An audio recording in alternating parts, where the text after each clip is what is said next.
Alhamdulillahi Rabbil alamin. Wassalatu wassalamu ala nabiyina Muhammad wa ala alihi wa ashabihi ajma'in. Baldardı tarbiyaloodogu negizler, erежелер Allah Taala'nın buyruğu menen Şeyh Abdurazak Al-Badr hafizal toптогон bölüктөгү бүгүnkүнү бүтүрөбүz. Ошол 8-9 10 bölüm болуп. Жана ошондой эле ихтиярул асма ат-тойиба. Şeyh ушуну да киргизген экен. Балдарга жакшы, чырайлуу, пайдалуу атты тандоонун. Ушул дагы балдарды тарбиялоодо алардын жакшы бир нукка бурулуп кетишине, калыптанышына жакшы аттардан дагы таасири бар. Аллах Тааламга байлоого, өзүн өзү менен кээде эскерүүгө пайдасы бар. Мисалы, Пайгамбар алейхиссалату вассалам сүннөттөрүндө келген да хадистеринде айткан. Мисалы, Абдулла деген ат, Абдурахман деген ат Аллахтын эң жакшы аттар экени, баалык ошол адамдын атын Кудайдын кулу экенин эскертүү. Мейли Мухаммад деп коесузбу, жакшы ат болсо, ошол атка байлап кээде балаңызды эскерте аласыз. Жакшылыкка үндөй аласыз, жамандыктан кайтара аласыз. Ошон үчүн кээ бир алымдар да айтат: "Ликулли рожилин мин исмихи насибу." Ар бир адамдын өзүнүн атынан аталгандыгы, ошол атынан дагы бир адеп ахлагында бир насиби бар дейт. Мындай айткан таасири бар дейт.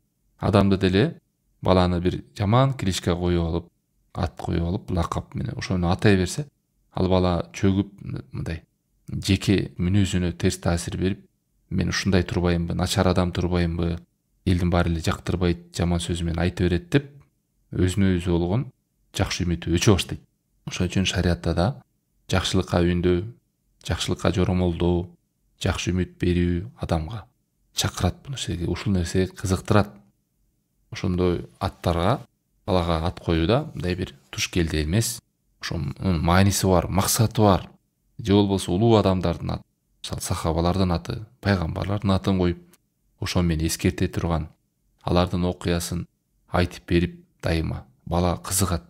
Ушундай турбайбы деп, анда мени да ошондой мүнөзгө болууга чакырат турбайбы деп аябай шыктанат. Белгилүү. Адам убагы менен эстеп турат ушул атын. Ушул атыма татыктуу жүрө албай атам го, амал кыла албай атам го деп. Ошон үчүн балдарыбызга ат коюуда жеңил карабастан жакшы аттарды коюу керек. Пайгамбар саллаллаху алейхи вассаламдан келген хадистердин биринде, Муслимде келген: "Инна ахабба асмаикум илаллах." Аттарыңардын эң жакшылары Аллахка сүйкүмдүү болгон бул Абдулла, Абдурахман деп келген. Райымдуунун кулу, Аллах Тааламдын кулу деп. Мисалы, ушундай ат койсо деле, сен билесиңби балам, сен Аллахтын кулусуң, акчанын кулу эмессиң, байлыктын кулу эмессиң. Сен ушу Аллах Тааламга ибадат кылыш үчүн жаралдың. Сенин максатың ушул. Аллах Таалам ошон үчүн дайыма сен рахмат айтып, шүгүр кылып, анын буйругун аткарып, тыйгандан тыйылып, жакшылыкта жүрүшүң керек, деш керек. Ал эми андай болбосо, пайгамбарлардын аты болсо, ошол пайгамбарлардын атын атып, өмүр баянын жакшылап окуп үйрөнүп, аны айтып бериш керек. Сахабалардын атын койгон болсоңуз, аны айтып бериңиз. Ошону менен дайым эскертип туруңуз. Же болбосо, жакшы ат койдуңуз. Максаты жакшы, аттын мааниси жакшы деп коюңуз.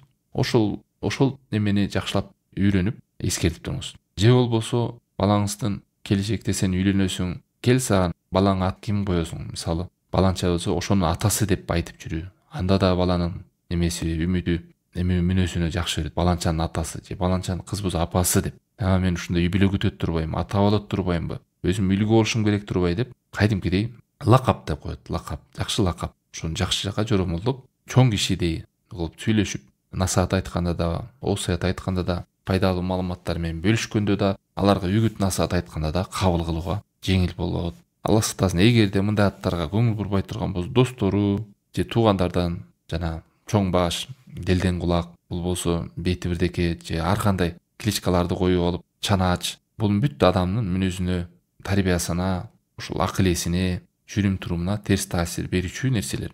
Эгер мен лакаптай турган болсом, мен баланчанын атасы деп айт, же апасы деп айт келиштип деп ушинтип, же жакшы эмелер менен таанытып, лакап кылып атап жүрүш керек. Кыскасынан бул бөлүмдө адамдын атынан жашоосунда, мүнөзүнө, адамдык касиетине, калыптанышына таасири бар. Жаман ат болсо, анын да таасири бар, жакшы аттын да таасири бар. Ошон үчүн ата-энелер бул нерсеге жеңил карабаш керек. атты койсо кээ бирлер ошол ата эненин атын да билбейт, немесинчи, максатын. Ошол жөндөн мисалы Ибрахим деп коюп койгон. Ибрахим пайгамбардын өмүр баянын жакшы билбейт. Аны да айтып бере албайт, эскертпейт. Бир түрк Ибрахим бар эле, таанан ошонун атынан коюп койгонбу деп де жүрө бериши мүмкүн да баласы. Ошондой билери бар. Же Мухаммад деп койгон. Мухаммад алейхиссалату вассалам өмүр баянын жакшы билбейт. Аны айтып деле бере албайт. Ошондой болуп кайдыгер болбош керек. Ошонун бир бөлүгүнөн акырын менен айтып бериш керек. Анан өзүнүн атына да байлап, мына балам ушундай улуу адамдын аты менен койгом, сага да жакшы үмүт менен толук ошондой улуу боло албасаң да, ошого окшошууну, ошого жакын болууну деп акырын түшүндүрө бересиз. Андан кийинки бөлүмдө базлун нус ва таужи. Ата-энелер балдарына насаат берүүдө, багыт берүүдө эринбестен, ошого керек болсо барнамач түзүп, барнамач дегени мындай программа түзүп дайыма күндүйлүк ушул бир жакшы маалымат айтууда күнүндө бир бөлүгү болуш керек. Мага балдарым келип отур деп эмес, чай ичип атканда деле телефон чукулап, башка бир ушак же башка бир кептер сүйлөй, бир жака басып баратканда, үйдө отурганда мүмкүнчүлүктөрдү пайдаланып азастан дайыма аракет кылыш керек. Багыт берүүдө, эрежелерди айтууда, жакшылыкка чакырууда, улуу максаттарды, адеп акылактарды, акыйданы, исламдын рүкүндөрү болсун мейли, парстар болсун, шариаттагы жакшылыкка чакыруу, жамандыктан кайтаруу, жалпы акырын азастан түшүнүк бере бериш керек. Ошолордун максатын айтып, түшүндүрүп, ошолордун акылы деңгээлинде. Ушул нерседе багыт берүүдө, насаат берүүдө ар бир күнүмдө менде аз болсо да 5 мүнөт болобу, 10 мүнөт болобу, 15 мүнөт болобу бир насиби болсун. Ансыз күнүм өтпөсүн деп ата-эне коюп алыш керек. Акырын моменттер. Биз иншалла кийинки сабактарда кантип жамандыктан кайтарабыз, аларды баарын эскеребиз практикалык жолун. Бери жалпысынан шейх эмнеге чакырып атат? Ата-эне ушуну кайдыгейликте таштап койбосун. Айрыкча бир нерсени билдиргөндө, ошондо тыят. Бир нерсени билдиргөндө, анда да ачууланып, бул убакта таасир бербейт. Жаңы кийим алып келип бергенде же базарга чыкканда, тамак ичип атканда айтор бүт мүмкүнчүлүктөрдү пайдаланып, акырын багыт бере бериш керек. Анан ушул багыт берүүдө, осуят берүүдө да адам улуу нерселерден балага бериш керек. Кайсы нерсе эң зарыл, кайсы нерсе орто, кайсы нерселер жалпы деп. Акырын мындай чыкканда бала ата-энеден билиш керек. Ата-энем бул нерсени өтө бийик, жогору көрөт, бул нерсени орто көрөт, бул нерсени жалпы көрөт деген мындай бир түшүнүктөр болуш керек. Ошо осуят бергенде, мисалы, ошол эле Куранда бул Лукман даанышманды Алла Таала мактап, кыямат күнүнгө чейин ошол Куранда окула турган кылып осуяттарын эскериши бул адамдын баласына берген осуяты өтө жогору, өтө маңыздуу, пайдалуу экенин кабар берет да. Куранда кайталанышы эле жетиштүү да. Канчалык деңгээлде бул адамдын осуяттары улуу экендигинен. Мына ошонун көңүл бурсаңыз, эмнеге чакырып атат? Баласына эң эле жогору дегенде Аллахтын жалгыздыгын унутпа, жалгыз ошого сыйын, ага шерик кылба деп улуу нерсени, улуу максатты, улуу кечирилгис чоң күнөндү эскерт. Ата-эненин акысын эскертип атат. Жана ошондой эле Аллах Тааламдын көзөмөлдөп турган назарын, жалпы кулдарын көрүп турган, угуп турганын эскертип атат. Бул деген сөз мына бүгүнкү күндө балдарга ушул нерсе өтө керек. Биз айрым ата-энелер, Алла сактасын, өзүнүн камерасы менен же мен сени таап алам, билип алам, байкап коем, көрүп коем, таап коем деп ата-эне өзүнүн көзөмөлү күчтүү экенин менен коркутат. Ман болсо Аллахтын көзөмөлү күчтүү экенин эскертип атат. Бардык кыймылыңда. Андан кийин эле улуу болгон парстар, намазды эскерип атат. Намазыңды таштаба балам деп. Адеп акылакка чакырып атат. Ушул Лукман сүрөсүн окуп көрсөңүздөр таанышасыздар. Лукман баласына осуят кылып, балам, Аллахка шерик кылбагын, чындыгында шерик кылуу бул улуу эң чоң зулум. Ата-энесинин акысын эскерип, ата-энеге күнөө иште баш ийбеген, жакшылыкка чакыргын. Аллах Тааламга биз баарыбыз кайтып барабыз. Бул дүйнө убактылуу. Кандай жакшылык кылба ошонун жакшылыгын көрөсүң, жамандыктын дагы жазасын тартасың. Аллах Таалам бүт нерседен кабар, жакшылыкка чакыр, жамандыктан кайтар, намазыңды оку. Кандай гана кыйынчылыктар келсе ага сабыр кыл. Адамдарга сүйлөгөн анын адеп акылактарды эскер. Керек болсо баскан жолуң, сүйлөгөн сөзүң чейин оңдо деп. Ушул Лукмандын сиздерге чакырып кетем. Бир 10 аяттан, 13 аяттан 19 аятка чейин Куранда деле маанисин ачып окуп коюңуздар. Ушул манхаж, ушул осуяттар, насааттар, багыт берүү, ата-эне менен балдардын байланышы ортодо бул эзелтеден бери пайгамбарлардын жолундагы бир улуу осуят болуп келет ушул күнгө чейин. Аллах Таалам керек болсо буларды мактап пайгамбарларды. Алар балдарына осуят кылчу эле, багыт берчү эле, насаат берчү эле деп канча жерлерде эскерген. Мисалы, Ибрахим пайгамбар өзүнүн балдарына, урпактарына Якуб дагы өзүнүн балдарына осуят кылчу эле дейт. Аллах таалам силерге бул динди тандады. О балдарым, силер тек гана мусулман болуп гана өлгүлө деп. Ошондой эле Якубтун өлөр алдында да балдарын чакырып, о балдарым, силер мен өтүп кеткенден кийин кимге сыйынасыңар? Кимге сыйынасыңар деп сурады дейт. Алар айтышып атат: "О ата, биз сиз сыйынган Кудайга сыйынабыз. Атабыз сыйынган Ибрахим сыйынган Кудайга сыйынабыз. Исмаил, Исхак, ал жалгыз Кудай го. Биз ошого моюн сундук, мусулманбыз" деп эскерген жерлер көп. Бул Бакара сүрөсүндө келген. Ошондой эле Аллах таалам Исмаил пайгамбарды мактаган. Ал үй бүлөсүндө намаз окууну, зекет чыгарууну, кайрымдуулук кылууну буйруйт эле деп. "Вакана я'муру ахлаху бис-салати ваз-зака". Шуну эстегенде ата эне дайым эстеш керек. Балдарымда ар бир күнүмдө, жумамда, айымда насибим болуш керек экен. Эскертүүм болуш керек экен, осуятым болуш керек экен деп. Качан бир бале болгондо эскертүү эмес. Муну кантип түшүнбөдүң, кандай билбейсиң деп. Ошондой эле Мухаммад алейхиссалату вассаламдын Алла таалам Куранда Тоха сүрөсүнүн 36-аятында "Ва мур ахлака бис-салати вастабир алейха". Эй Мухаммад, үй бүлөңдү намазга буйругун, сабырдуулукка чакыргын, сабыр кылсын бул нерседе деп буйруган. Ошондой эле жакшылыкка гана чакыруу эмес, ошондой эле ар бир баланын мүнөзүн буза турган, адеп ахлагын буза турган, динин буза турган нерселерди дагы ата эне ачык айкын айтып коюш керек. Балам, бул нерсе сага жакшылык алып келбейт. Сен түшүнбөшүң мүмкүн, бул эч сага пайда алып келбейт. Тек гана зыян алып келет, зыяндарды эскериш керек. Ошол эле музыканын арам экендигин, бул сага пайда алып келбейт, мээңди, жүрөгүңдү, акылыңды бузат, анализиңди бузат. Жана пайдасыз каналдар, даңылдаган клиптер, интернеттеги пайдасыз канча деген фильмдер, мультфильмдер, багыты жок, максаты жок. Ушунун баардыгы сага жакшылык менен алып келбейт. Убактыңды өлтүрөт, канча деген мээңди бузат, жүрөгүңдү бузат, сезимиңди бузат деп жаман нерселерди эскертиш керек. Ошол эле тамеки, арак болсун, кандай бүт алдын ала ата энелер айтып коюш керек. Балдарда маалымат болуш керек. Ал эми маалыматы болбосо, ал маалыматты биринчилерден башка адамдар айтып бере турган болсо, аны кызыктырып айтат дагы. Балдар кана бир даамын көрөйүнчү деп ошо менен кызыгып кирип кетиши мүмкүн. Көп ата энелер бир нерсени бүлдүрүлүп болуп бойгангандан кийин мунун баардыгы кемчилик тарбияда, туура эмес нерсе. Андан кийинки дагы негиздерден бири балдарды тарбиялоодо. Бул бөлүмдө баланын ким менен жүрөт, кимден таасир алат, кимдер менен отурат, кимдерди тыңшайт, кимдерди жогору көрөт, ошону да ата эне көз салыш керек. Бул баланын жүрөгүндө, мээсинде кимдерди мындай улук көрөт, тышканда анын баскан турганы, жүргөн адам ким менен дайыма жүрөт, ошолорду караш керек. Ушул дагы чоң негиздерден бири болуп саналат. Баланын калыптанышына, ошол эле мүнөзүнүн оңолушуна же бузулушуна таасири аябай чоң.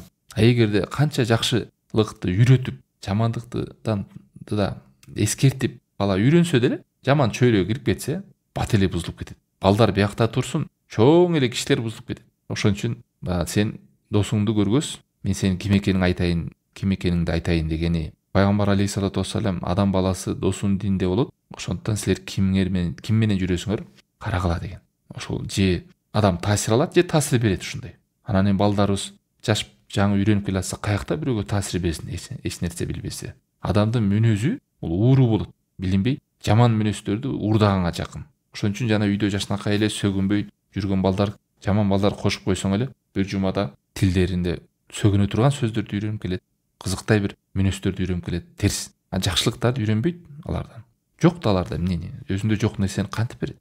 Ошон үчүн бул нерсенин оорду чоң экенин пайгамбар алейхиссалату вассалам да баяндап, мисалдаган. Биз көз менен көрүп, кол менен кармап, сезе ала турган нерселер менен.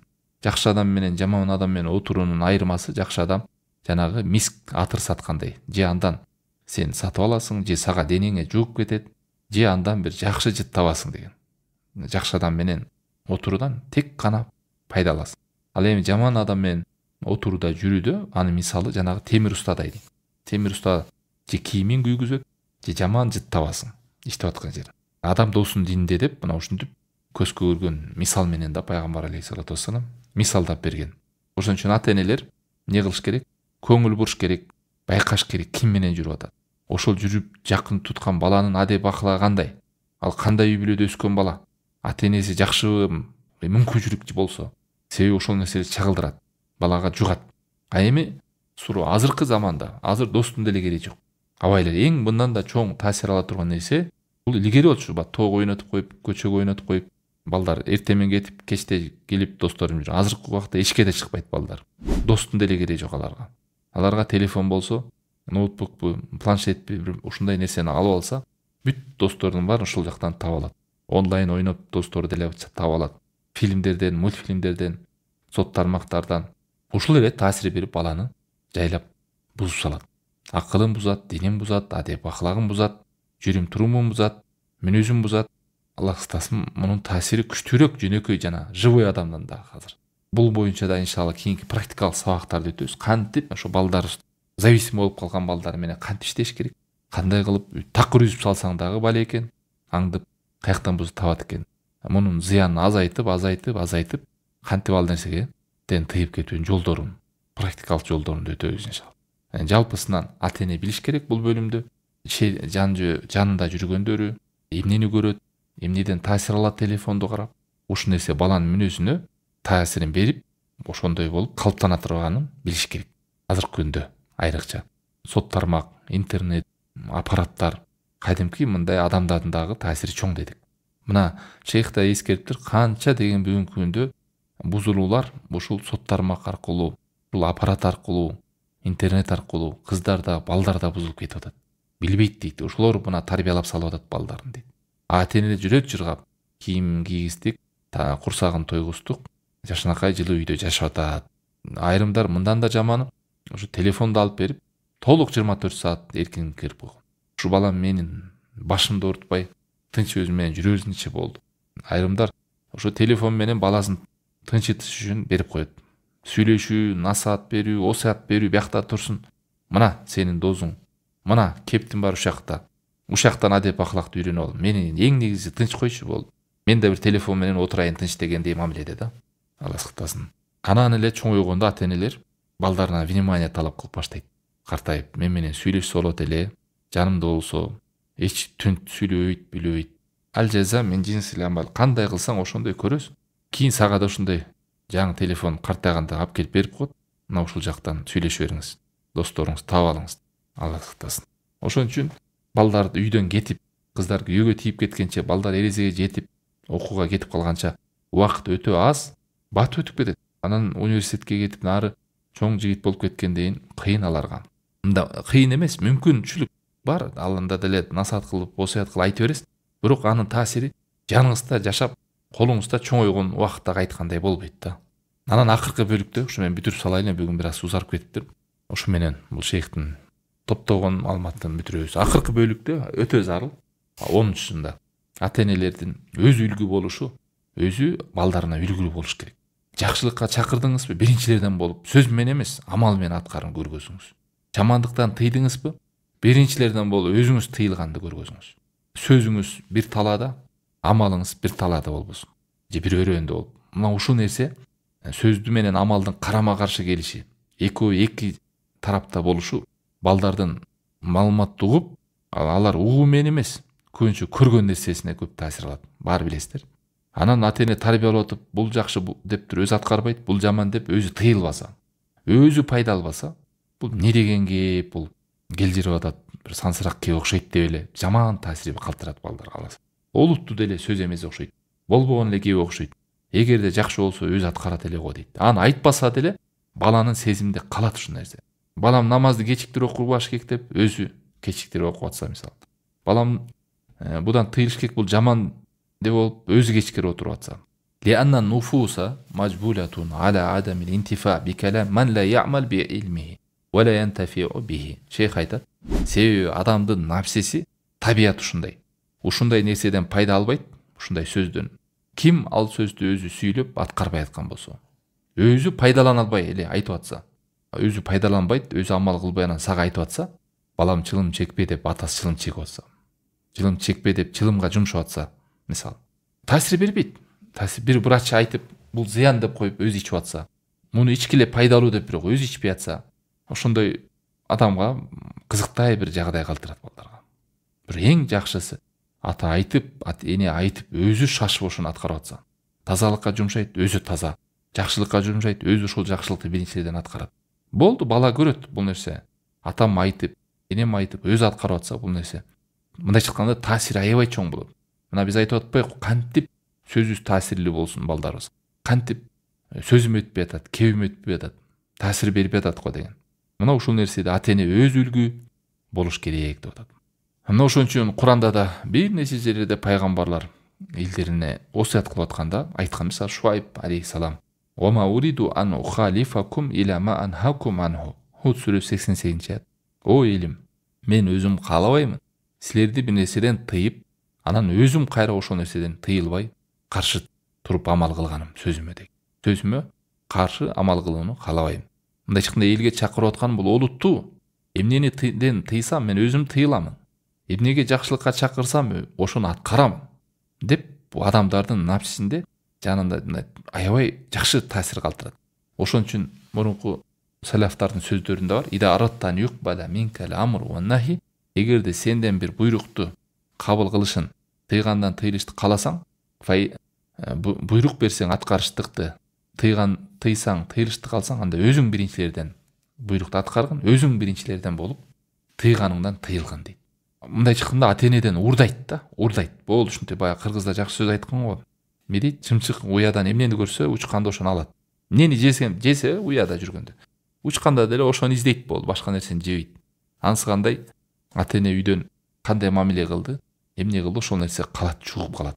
Фудайли ибн Ияд рахимахуллах айтат, ошо Малик ибн Динар деген чоң алым бир адам намаз окуп атыптыр.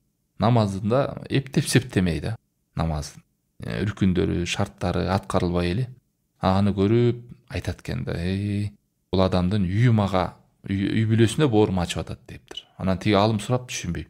Бул адам намазын жаман окуп атса эптеп, анан сен эмнеге үй бүлөсүнө бооруң ачыдың десе, айтыптыр: себеби бул адам ошо үй бүлөнүн кожоюну да, эң башчысы да. Эми бул адамдын намазга болгон мамилеси ушундай болсо, үй бүлөсүнүн абалы байкуш экен, абалы чатак экен деп. Ушудан үйрөнөт да дептир да. Аллахтын акысын болгон намазга мамилеси ушундай болсо, анда үй бүлөсү ушундай эле абалда мамиле кылат Аллах Таала менен деген да. Ушул нерсени үйрөнөт булардан. Өзү үлгү эмес экен, өзү үлгү эмес экен деп атат да. Эртең менен тургаш керек, берекелүү болот, жакшы деди, өзү турбайт. Намаз окуш керек, намазда шашпа, өзү шашып окуйт. Кечиктирбеш керекте, өзү кечиктирет. Жакшы нерсени буйрут, аткарбайт. Телефонду айтат, өзү кечикирип отурат. Мисалы ушунун бүттүгү терс таасир берет. Аны бүт сиз айтпасаңыз деле карап турат. 2 жаштагы бала деле билет, 3 жаш, 4 жаш, 5 жаш бүт айта албаса да билет. Ошол нерсени жугат. Ошон үчүн Аллах Таала каттуу эскерткен. Бакара 44-аят: "Атамуруна наса бил бирри ва тансауна анфусакум", силер адамдарга жакшылыкка чакырып, буйруп, өзүңөрдү унутуп каласыңар. Өзүңөрдү унутуп каласыңар. "Ва антум татлунал китаб", Аллахтын китебин окуп атасыңар.